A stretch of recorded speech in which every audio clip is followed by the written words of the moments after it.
Check it out. This is the deepest and most unexplored part of our planet. It's so deep that if you stick Everest in it, its peak will still be underwater. This is the Mariana Trench. It's located in the western Pacific Ocean, and its maximum known depth is 36,000 feet. And this is you, an average person who burns with interest to understand what is at the bottom. You're tired of watching documentaries about the Mariana Trench, so you decide to check it out yourself. But you have neither a special suit nor a submarine. You only have an air tank and a brick which you tied to your leg. Take a deep breath and dive in. 5 feet underwater. You don't feel anything unusual.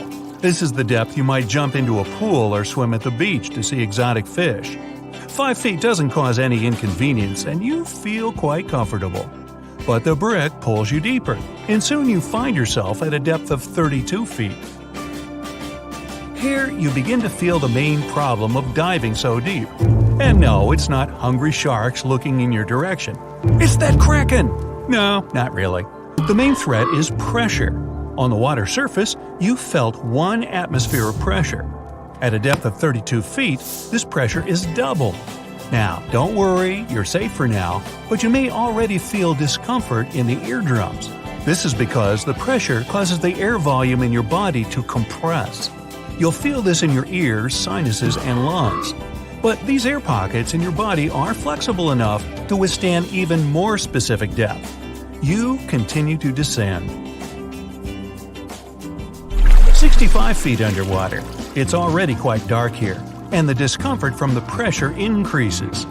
If you're not a trained diver, you begin to feel the pain in your ears. Now your lungs are reduced in volume by 3 times. If the air sacs in your lungs collapse, air bubbles will get into your blood and you may suffer an embolism or stroke. You've reached 100 feet. This is the maximum depth divers go for recreational purposes. You need to be a well-trained and experienced diver, like me, to cope with the pressures 3 times higher than usual. In addition to this, you begin to feel a new symptom, nitrogen narcosis. The air in your body is made up of 78% nitrogen and 21% oxygen. At higher pressure, nitrogen begins to have a toxic effect on your body. You feel a slight dizziness, tunnel vision, memory impairment, and unexplained cheerfulness and excitement. Narcosis can cause visual and auditory hallucinations and make the diver do strange things. For example, dancing. Yes, it might be the most peculiar dance in the world, but narcosis can cause worse consequences. The diver may think he can breathe without equipment and inhale water. To avoid this, divers use gas mixtures with higher oxygen and lower nitrogen content to reach greater depths. You're still committed to the dive and find yourself at a depth of 196 feet. Here, even regular oxygen becomes toxic. That's because you're consuming it at 7 times the pressure of what you're used to. Oxygen intoxication can cause seizures. If there are no professional divers nearby to help, you may be in big trouble. To avoid such intoxications, helium is included in diving gas mixtures. But it's not to make your voice funny. Theoretically, with helium in the tank, a diver can reach a depth of 984 feet. Hey, you've reached 702 feet. This is the world record for free diving. Herbert Niche was able to achieve this depth without special equipment in a single breath. Yeah, I know it sounds strange, but it was easier for him to reach this depth over divers, because he didn't use gas mixtures in an air tank and he didn't face narcosis. For his achievements, he received the title of the deepest man on Earth. In 2012, he reached a depth of 831 feet, but was severely injured in the process. At 831 feet, you should look around. You may encounter a submarine because they travel at this depth. But we've reached your limit. Another couple of meters and your dive will end badly. But we know people can withstand a lot more pressure. Many experiments have been conducted to find the limit of a human's dive. Using special chambers that simulate deep diving conditions, theoretically, a person can withstand a depth of 1,640 feet. But it would take a long time to reach the surface from such a depth due to the need for decompression. You see, during diving, nitrogen, helium, and other gases accumulate in your body tissues and blood under high pressure. It takes time for these gases to naturally leave your body through your lungs. If you reach the surface too quickly, these gases will form into bubbles, destroy blood vessels, and block blood flow. So divers must make stops on the way to the surface to just hang out there and simply breathe away the nitrogen. Better bring a book. Sometimes it's necessary to spend a whole month in a special decompression chamber to avoid traumatic consequences. For safe dives at great depths, you need special equipment. An atmospheric diving suit is used for long, deep-water dives up to 2,296 feet. It's like a mini submarine, which a person can wear. There's no need to worry about decompression sickness or nitrogen narcosis because the pressure in the suit will equal 1 atmosphere at all depths. Plus, you don't even need to be an experienced diver to use this suit, but it may cause claustrophobia. Alright, so what if you want to go deeper? For this, you will need a submarine. The Triton 6600-2 is a private submarine that can reach 6,600 feet. The only disadvantage of this submarine is its price, $5.5 million. But let's assume that you have that money and you deploy your Triton 6600-2. Can I go along? Great. At its maximum depth, have you reached your destination? Actually, I'm afraid not. You have to overcome a depth 6 times deeper than that. Unfortunately, we can only reach the bottom of the Mariana Trench using drones. So, the human body can withstand enormous pressures. This is because our body is made up of 70% water. How deep can a person actually go before the pressure harms them? For a person, this depth is 22 miles. Our bones break at 24,600 pounds per square inch. This means that the depth at which our skeleton will be crushed is about 22 miles. Yeah, I think your eyeballs will pop well before that. But living organisms exist below this crush depth. The Mariana snailfish lives at a depth of about 26,000 feet. Their bodies are adapted to withstand incredibly high pressure. They chose this habitat because there are few predators and they feel safe. They can reach a length of 11 inches and weigh less than half a pound. Their diet is made up of tiny crustaceans, which crawl on the ocean floor and have lots of frustrations. Ooh, that rhymes. Let's go even deeper. We're close to the bottom of the Mariana Trench. These are cold waters where the sun's rays have never reached. But there is also life in this darkness. We just need to look very closely. Bacteria and yeast live here. This discovery surprised scientists because it was thought no living organism could survive such conditions. These microorganisms probably feed on particles of animal waste and dust that have fallen to the bottom. This discovery opened up new opportunities for scientists and motivated them to explore the depths of the oceans. Now, let's return to the surface. Wow, what a journey! After such an experience, you certainly don't want to dive again without preparation. So, to start out, practice holding your breath underwater in the bathtub. And watch out for kraken. There are plenty of fish in the sea. Some of them look totally like Nemo or Dory. Then there's the butterfly fish and fancy guppy, which is indeed really fancy. And then there's... What on earth is that? I would definitely not pay for a diving experience to see this guy. The anglerfish has the unofficial title of the ugliest animal in the world, but I wouldn't dare to break that news to it.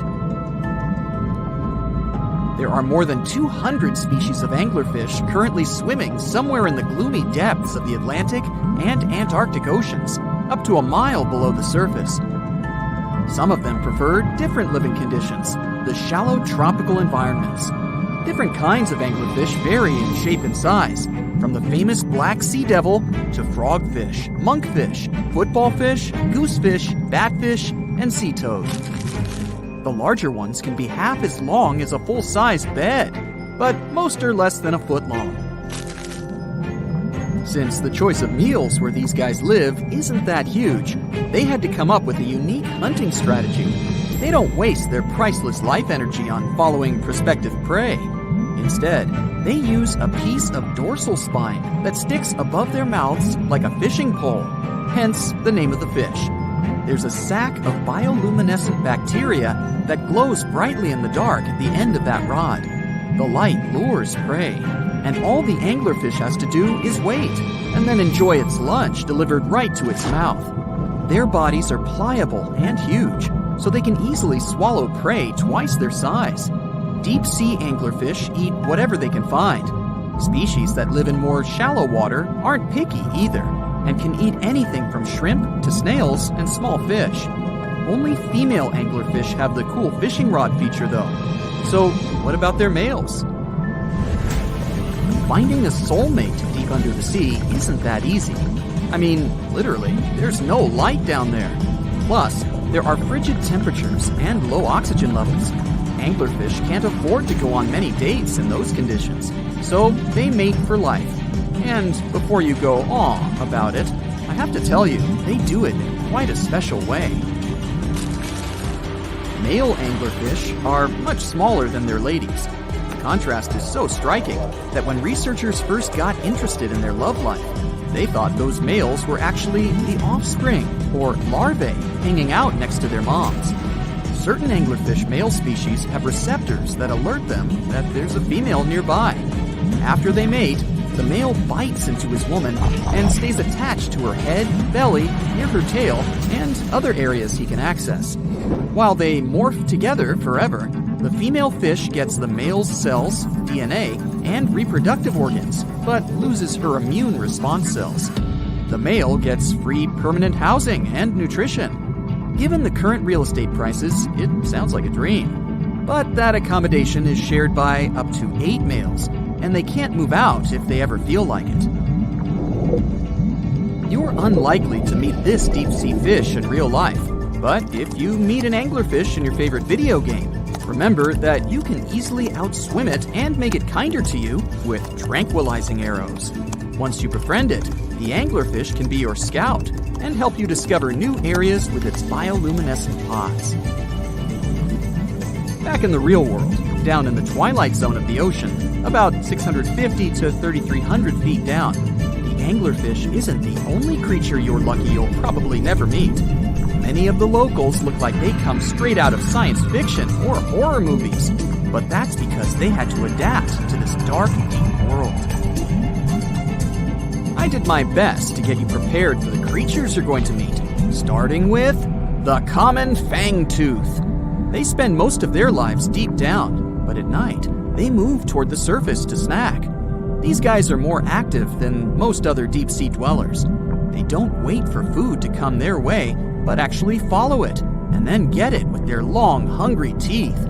They don't have a built-in light bulb like the anglerfish, so they've developed a great sense of smell and use as much sunlight as they can get there in the depth to get around.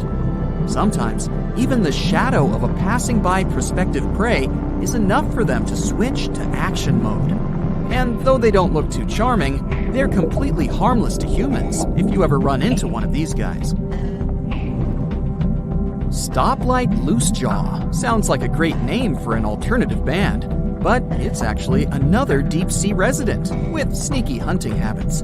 It has special light-producing photophores under each eye. They emit green and red light like a stoplight, hence the name of the fish. Unlike other fish, these guys hardly ever leave the twilight and midnight zones. Their lower jaw is a quarter of the total body length, and the stoplight keeps it open all the time, hoping to get some lunch. It looks like a ferocious predator, but mostly prefers zooplankton, with an occasional dessert of shrimp, krill, and fish. I'm sure you didn't expect to meet a hybrid of an eel and a bird, but here it is! The slender snipe eel has a beak, much like that of a bird, with curving tips. The beak is equipped with tiny hooked teeth that the eels use to catch the antennae of delicious shrimp. And it sure is slender. stretching up to 5 feet and weighing only a few ounces. Scientists don't know all of this guy's secrets, since it's pretty tricky to study in their natural habitat. But it looks like they only produce offspring once in a lifetime, and then pass away. Glass squids like to take it easy in life and literally go with the flow. They're filled with a solution which is lighter than water, so they don't have to make any effort to move around the deep sea looking for food and partners. These creatures are transparent, so they blend into any landscape and don't even cast a shadow while moving. Talk about a great survival tactic. If danger finds it anyway, it can transform into a lumpy ball, pushing its head and tentacles into its mantle cavity. It can also release ink into the mantle and go from transparent to black. The same ink can protect it against hungry whales and seabirds. Another tactic they use to scare off predators is to activate their light-emitting organs around their eyes. I'm getting hungry. Maybe I can snack on this sea cucumber. Ouch, it's moving! So I guess it doesn't belong in a salad after all. These soft-bodied fellows live in all parts of the ocean, from shallow waters to the deep underwater world. Most of them slowly move around with their tiny feet, but some crawl around by flexing their bodies. Sea cucumbers can shed their internal organs when there's a predator approaching. Those sticky organs distract the intruder, and the happy cucumber moves on and just throws the organs back. What's that glistening in the distance? Looks like someone dropped gems in the water. That's a sea sapphire, also known as the most beautiful animal you've never seen. Some males of this type of copepod can change color from deep blue to purple, red, or gold. 1 second later, it's gone. And it's back, shimmering bright. The secret to this magic is that their bodies are transparent and reflect light differently at certain angles. It looks like it's their way of communicating between each other and attracting mates. Female sea sapphires don't have the same superpower, but their eyes are bigger compared to males, probably to spot them from a distance. Males roam wild and free, and their ladies stay in the crystal palaces of strange barrel-shaped jellies called salps. That's it for today. So hey, if you pacified your curiosity, then give the video a like and share it with your friends. Or if you want more, just click on these videos and stay on the bright side.